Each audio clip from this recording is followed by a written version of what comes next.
Today we have with us Professor Sakiko Fukuda-Parr. Sakiko is a professor at the New School and formerly was the head of the Human Development Report Office of the United Nations.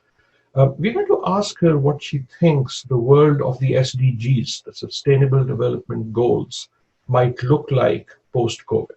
There is no doubt about the reversal on these targets and goals. However, I don't think of the SDGs as this list of targets and goals only. I think of it much more fundamentally as a paradigm change in development and a search for a new paradigm. And so when you look at this current moment and how COVID-19 is disrupting and upending everything, if you look at its effects are extremely unequal. Is this kind of unequal impact really being factored in? And then, in the second order effects of the rescue packages, the other kinds of social arrangements that we have for stimulus packages, are they really going to favor the more vulnerable, the lower income? All of this means that achieving a more sustainable and equitable world is going to be just as difficult in the post-COVID world as it was before. Might it be that the post-COVID world achieving development goals might become more difficult? Yes, there will be less attention. When you are dealing with a health issue, you might basically be just looking at the issue as a medical issue and not looking at the distributional issues. And so even within the SDG agenda, the priority to reaching the most vulnerable, the most the worst off, which is actually written into the 2030 agenda, will be even more difficult to get policymakers to take seriously. One interesting thing is that there is action all around the world on the coronavirus, every country. But there isn't much global action, as in the world coming together through the United Nations or other global institutions.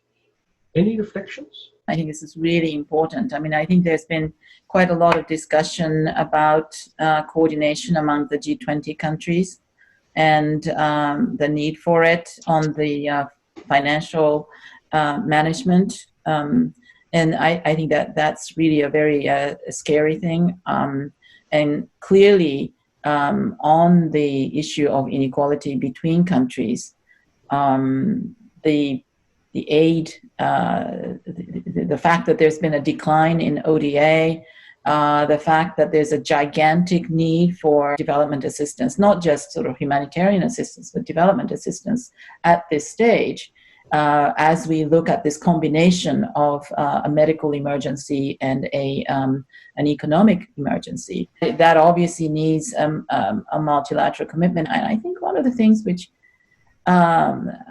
which is troubling is this isolationist discourse. Even the discourse of the disease is seen to be this kind of a us against them, this military thing, a war. So I think we have to think not only in terms of sort of intergovernmental cooperation and multilateral institutions, but the solidarity, and that requires a change in narrative and change in discourse.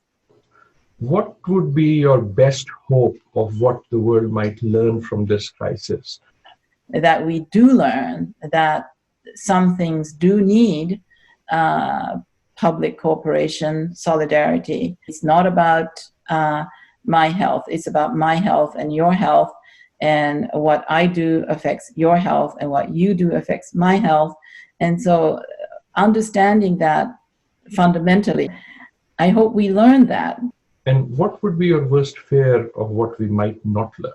My worst fear, it really scares me, is to see the sort of scrambling to profiteer from, the rescue packages and social protection measures and, the worst elements of 21st century capitalism